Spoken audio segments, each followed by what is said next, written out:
Bonjour, ça va? Pavel Durov, the Russian billionaire, arrested in France. Where's he now? What's going to happen to him? I want to share my thoughts as a Russian and American citizen who has been detained at the airport of France, had to go for the same court of instruction. And I can tell you firsthand that there's a hope and there are challenges. So again, hello. Anastasia for light, follow me. So anyways, Pavel Durov, or how his French passport says, Pavel Durov. Durov is two separate words and completely different from his last name Durov, which kind of means the stupid one, if you translate it. But the guy is very smart. He's a billionaire who founded the Telegram channel.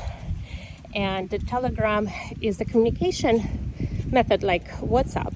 It has a good reputation for secure messaging, for privacy of information, and it's used by, of course, many crime organizations. Child pornography apparently is distributed there, and that's one of the allegations that he's accused of being responsible for such distribution, as he would not cooperate with the authorities. And drug trafficking, people trafficking, child pornography, in addition to distributing sports broadcasting without licensing, sharing other media information that's not licensed. That's how Telegram is used. It's also used by the Ministry of Russian Defense, or basically all the military communication, because of dysfunction of the other proper government communication in Russia. Most of it is done through Telegram, which makes Pavel Durov the chief of Russian military communication, because that's all on his platform. And we know that Russia tried to get Telegram and Pavel Durov to share his encryption keys and give access.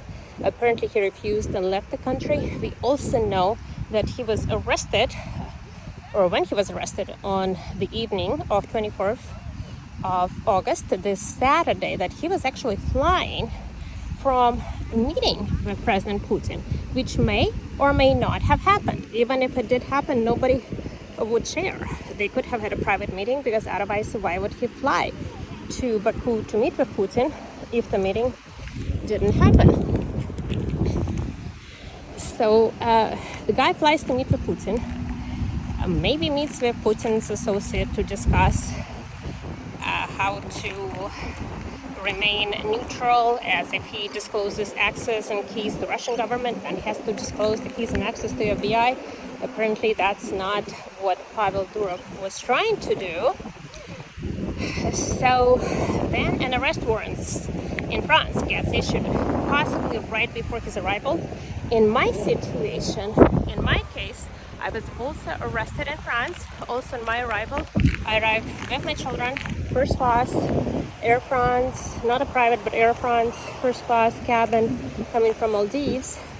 And my wonderful ex-husband concocted and fabricated charges, claiming he did not know where we were, but knew exact flight numbers because we communicated to him where we were, and had his Mormon feds write up extradition and arrest warrants and transferred it to France within hours.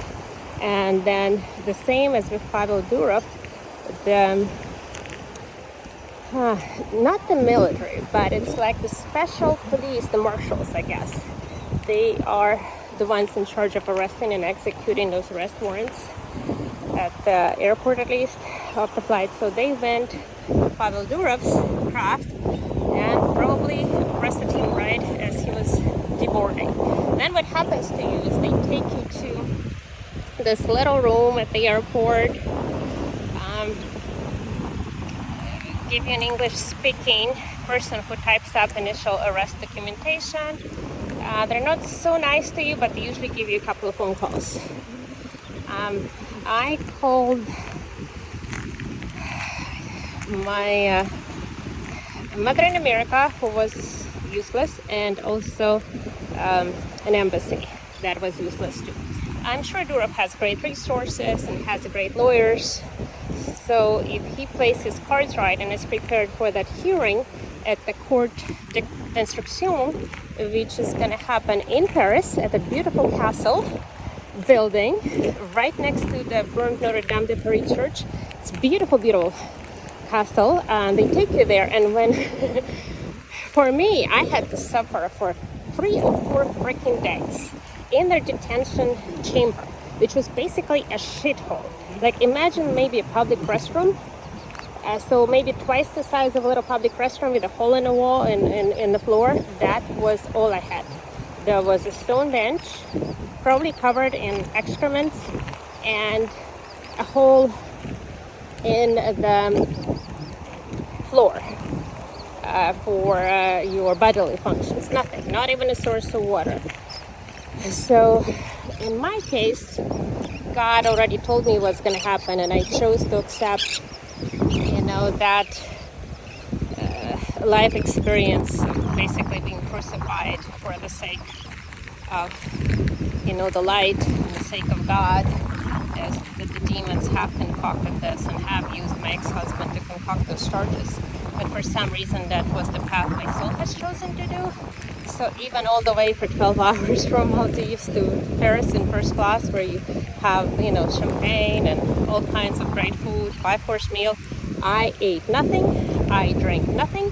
I just hugged the toilet the whole way, not eating anything during the flight or the morning or the night before. And that allowed me to come in to this awful cell with absolutely no food in my stomach, completely purged as I was throwing up all the way to Paris, as my soul already knew what's going to happen.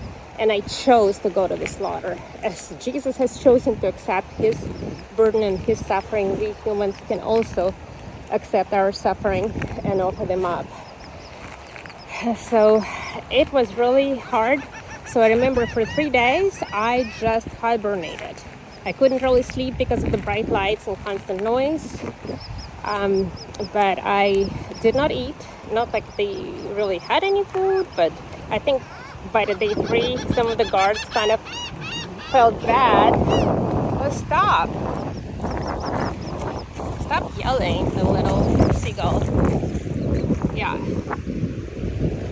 So by day 3, even the guards in Paris prison were like, lady, would you eat some of our food? Can we help you? I'm like, no, God is with me. I will be okay. But basically the reason it took 3 days is because you have to see the judge. But apparently the advocates or the lawyers in Paris were on strike. And so it took longer, and the government had to provide me a private lawyer for an hour, and the lawyer couldn't figure out how to find those chambers. the marshals couldn't figure out how to find the court chambers, because it's seriously like 1,000-year-old building with like 1 million staircases, and nobody can find each other. Nobody. It's really, really convoluted. So anyway, so what happened for 3 days, I wait. They didn't let anybody to see me, but I'm sure, Durov is much higher level person, a billionaire. And who am I? Just a single mom with Mormons just abusing me for decades. But finally, the marshals show up to take me to court. Of course, they show up late. I think the hearing was supposed to be like 8 a.m. They show up late. So they cram my Louis Vuitton luggage, my laptops, my suitcase, because obviously I came with my stuff, into their car, put handcuffs on me behind my back, put me in a car in the middle, between 2 guys. So really kind of get wrapped up there. People are not nice. They, based on what Mormons told them, I'm some kind of Russian terrorist, which is ridiculous because the whole alleged crime was taking my kids on vacation to Maldives without the signature of the Mormonettes, which apparently is a crime in Utah, as they took my kids, my liberty, and still holding me hostage 5 years later. I'm still a hostage of America, and I can't leave, unfortunately, to even go see my father or my family or my friends in Europe. It's just awful and abusive American system of injustice. If any investigative journalists ever hear this or want to help, you can create quite a movie of how the Mormons take the children from the mother, cut off all contact, and abuse for years, just from hate and animosity that I left the Mormon church and I left that Mormon abuser. But anyways, back to the story. So Pavel Durov will be taken to that court of instruction, and when I was taken, in the back seat between those, four marshals, up front to in the back, they were all like angry at me, thinking I'm some kind of, evil terrorist. And I have not eaten at that point for 5 days, barely had any water, barely had any sleep, but I'm trying to do the best I can. So we're driving by the Notre Dame de Paris, which is close to the court, and I'm like, hey guys, give me a tour. First time in Paris, really, what's up here? And so anyways, the guys kind of eased up, but they were still very kind of hostile and said, hey, we're gonna pick you up after the court and take you to jail. I'm like, well, let's hope that maybe God has another plan. But what's gonna help Pavel is that he's French lawyer. It has to be a lawyer with admission to French, a board of advocates, because you can't go there if you're not a member of the board and you don't have the beautiful hat, on you.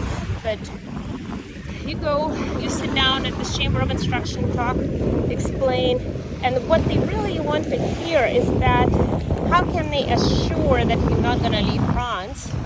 Do you have a house in France? And Pavel Durov, as far as the French passport calls him, instead of Durov, which is stupid, translated from his Russian last name, has to show that he has a house available for him, preferably in Paris, or his lawyers need immediately secure a lease for Pavel for at least 6 or 12 months with option to cancel. Would be helpful to present to the judge, because if, let's say, he has a house in Saint-Tropez, well, the judge may not like it, because there may be hearings that would need to ensure his attendance, and with him being a national of multiple countries, including Russia, France, St. Lucia, and something else, some other countries, and having access to unlimited resources, billions of dollars, of course he's a flight risk. So I had no flight risk whatsoever, and I volunteered for my extradition eventually from France to America, as it was my only hope to see my kids, and the evil Mormon judges kept me in jail for months and months, basically until I signed a guilty plea. There was zero chance of flee. Not a billionaire, extradited, signed extradited, refused my rights to appeal just to come to you to face the justice, so to speak. I was hoping there was justice. There was no justice. There was just abuse. They kept me in jail with the drug dealers, forced me to eat some dog food until I signed a guilty plea. So that's basically my advice to Pavel Durov or his lawyers. If they're listening, secure a lease for 12 months in Paris, close the court, or the court maybe, wave at the Pavel from the window, which is beautiful, area of Paris there, and certify that he will surrender his passport, that he will come check in with the gendarmerie weekly, and maybe post a bail. But if he does not have lodging arranged, there's nothing that the judge can do. He'll basically be sent to prison until some future changes. That's what happened to me in Utah. My wonderful lawyer, Sky Lazara, failed completely to advise me or to secure herself a lodging. So when I had a little chance, that is the first judge who wanted to release me to lodging, we had no option. And then the feds filed an appeal, and the second judge overturned it, and by then even the lodging did not help. So there's a hope for Pavel Durov. There's great powers at hand. Obviously, he holds a lot of cards. If French authorities and American authorities really want to help, the cause of a war, they may be able to get ahead and negotiate some kind of access to Russian military, because all Russian military communication, all those armies in the fields, they all use telegrams. Most Russian authorities use telegram. He is the one who holds the keys to all this. And of course, what can I say? The child and human trafficking, illegal activities that happen on Telegram, they need to stop. It's kind of a dilemma. Money can be used for good and can be used for evil. Throw the check to my church, but somebody somewhere can use money for wrongful means. Can you just stop the money and close the money to prevent evil activity? Well, maybe not the best solution, right? So what can you do? Ask him to impose, safety features. Maybe impose, access or allow access to authorities once the crime is committed, especially with children trafficking. Durov is the only one who can help authorities. Telegram is the only one who can help investigate those crimes. So it's a fine balance. God is always at work. And as you can tell from the recent story in Sicily with the billionaires that sank on a boat, which was a great boat, not really sinkable boat. The tornado came for exactly enough minutes, like 2-3 minutes to sink the boat specifically. It was target. I don't know if it was witchcraft or act of God. I think it's probably witchcraft, because God does not, specifically harm people. He wants to give people time to repent and change. And those billionaires who died in Sicily, and their lawyers involved in an $11 billion litigation alleging that they have basically manipulated records, inflated the value of the company, stole a bunch of money. So anybody related to that, even the partner who was not in a boat in England, died on the same day. He was hit by the car a few days before, and then finally life support disconnected basically on the same day as the other people to this litigation died. So very likely witchcraft was involved. Recommend staying away from witchcraft. Pray, stay close to Jesus, and remember that demons do have the power. They're like the evil lawyers. They keep track of every transgression. So stuff like this happens, and I've learned a lot from my many years of suffering. I offer them up to the Lord, and hopefully we will still have a safe platform to communicate, and hopefully it will also get safer for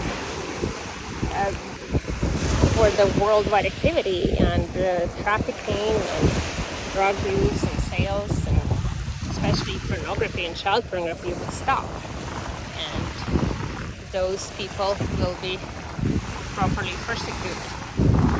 So this was Anastasia for Life. These are my thoughts of what's going on with the billionaire Pavel Durov. That's his French passport.